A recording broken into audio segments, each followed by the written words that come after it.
Brigitte Macron, c'est un homme? J'ai enquêté pendant 3 ans sur la réalité de la situation personnelle, physique et de sexe surtout de Madame Macron. Et je peux vous dire, il y a un mensonge d'État absolument prodigieux, à savoir que Madame Macron en réalité est Monsieur Jean-Michel Trogneux, c'est-à-dire que le frère de Madame Macron s'appelle Jean-Michel Trogneux, mais en réalité, ils ne font qu'une seule et même personne. Il n'y a qu'une seule et même personne, c'est Jean-Michel Trogneux.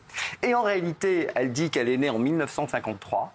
Or, elle est née en réalité en 1945. Et pourquoi ce changement de sexe et de date?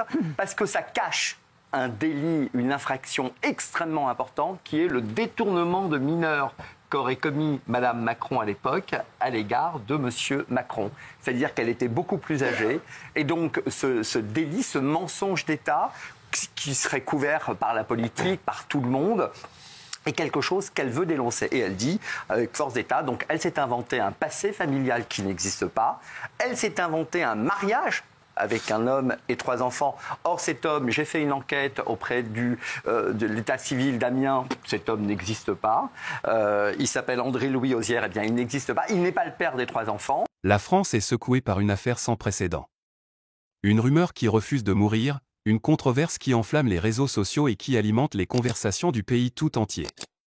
Selon certains, Brigitte Macron, première dame de France, ne serait pas celle que l'on croit. Derrière son nom, derrière son histoire officielle, se cacherait une vérité explosive, elle aurait en réalité été un homme. Tout commence en 2021.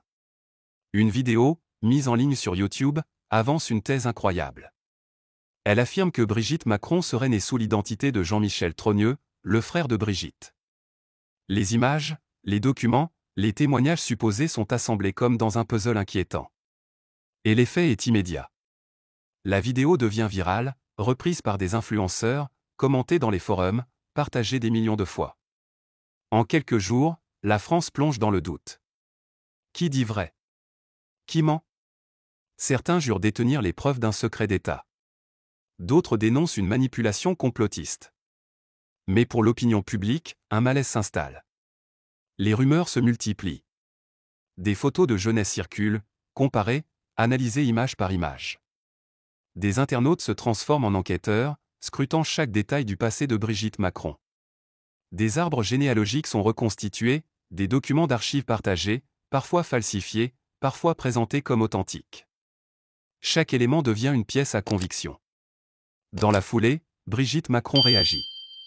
Elle dément catégoriquement, dénonce une campagne de haine, et engage des poursuites judiciaires pour diffamation.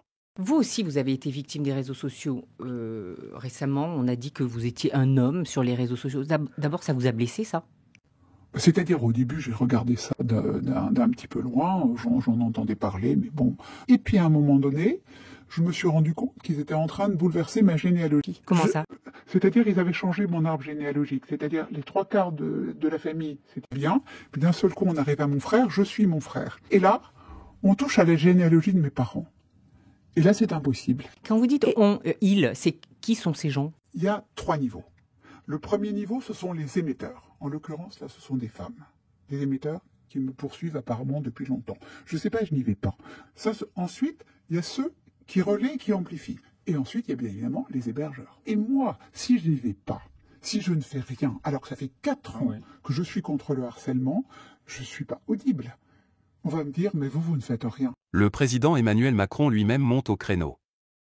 Il parle de scénarios inventés, de fada et qui diffuse des rumeurs absurdes. Des petits gestes du quotidien et les vexations et les humiliations qui sont insupportables et qui continuent d'exister dans le comportement de certains. C'est les fausses informations et les scénarios montés avec des gens qui finissent par y croire et qui en fait vous bousculent, y compris dans votre intimité. Pensez aux personnes qui disent que votre femme est un homme. Oui, c'est ça. On a quand même des fadas. Mais ces démentis officiels, loin d'éteindre l'incendie, ne font qu'ajouter de l'huile sur le feu.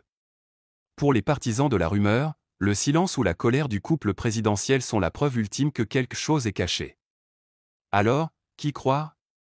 D'un côté, la version officielle, Brigitte Macron est née femme, a eu 3 enfants, a mené une carrière d'enseignante avant de devenir première dame. De l'autre, la version sulfureuse, derrière ce parcours, se cacherait une identité secrète, celle d'un homme devenu femme, maquillé par l'État français. Aujourd'hui encore, la question divise. Brigitte Macron, soi-disant née Brigitte Trogneux, est en réalité Jean-Michel Trogneux. Une rumeur qui court depuis des semaines. Sur le fait que Mme Macron aurait pu ne pas être une dame, c'est sottise. C'est obligé de se justifier comme un interrogatoire. L'histoire de Brigitte Trognon et Emmanuel Macron. Cette enquête, entre guillemets, était signée par une certaine Natacha Ray. On parle pas comme ça une femme, voilà ce que je veux dire. Une femme d'un certain âge. Comme vous avez de larges épaules, comme votre menton est carré. Ouais. Tu penses vraiment, et sinon c'est très grave, que toute la France se demande si la première dame a un zizi. Son ex-mari n'aurait pas existé et ses enfants ne seraient pas les siens. Dès lors, tous les documents et les photographies montrant Brigitte Macron en famille ou lors de son mariage seraient des faux. La quantité de détails fournis par Natacha Ray est troublante. Certificats, montage et superposition de photos, circonstances étranges, trous dans les archives en ligne, coquilles sur les documents officiels, refus des institutions de lui fournir des documents ouverts au public, observations anatomiques, expertise médicale. On comprend qu'il soit tentant de se laisser convaincre. Dans les cafés, sur les plateaux télé, sur les réseaux sociaux, le sujet revient sans cesse. Est-ce un simple mensonge complotiste qui vise à salir l'image du président et de son épouse? Ou bien la République française cache-t-elle l'un des secrets les plus dérangeants de son histoire contemporaine? Une chose est sûre, la polémique ne faiblit pas. Chaque nouvelle apparition de Brigitte Macron, chaque photo, chaque vidéo devient un terrain d'analyse pour ceux qui doutent. Et plus les autorités tentent de mettre fin à la rumeur, plus elle semble renaître de ses cendres. Chers abonnés, cette affaire restera comme l'une des plus grandes énigmes politiques du quinquennat Macron. Un mystère qui fascine autant qu'il divise. Une rumeur qui, qu'on y croit ou non, a déjà marqué l'histoire médiatique de la France. Alors, mythe complotiste ou vérité cachée? Le débat reste ouvert, et la tempête médiatique, elle, ne fait que commencer. Nous vous invitons à partager vos opinions dans les commentaires.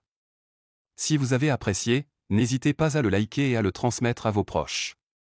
Pensez également à vous abonner et activer la cloche de notification pour ne rien manquer de nos prochaines vidéos. Votre soutien est essentiel et nous vous en sommes très reconnaissants.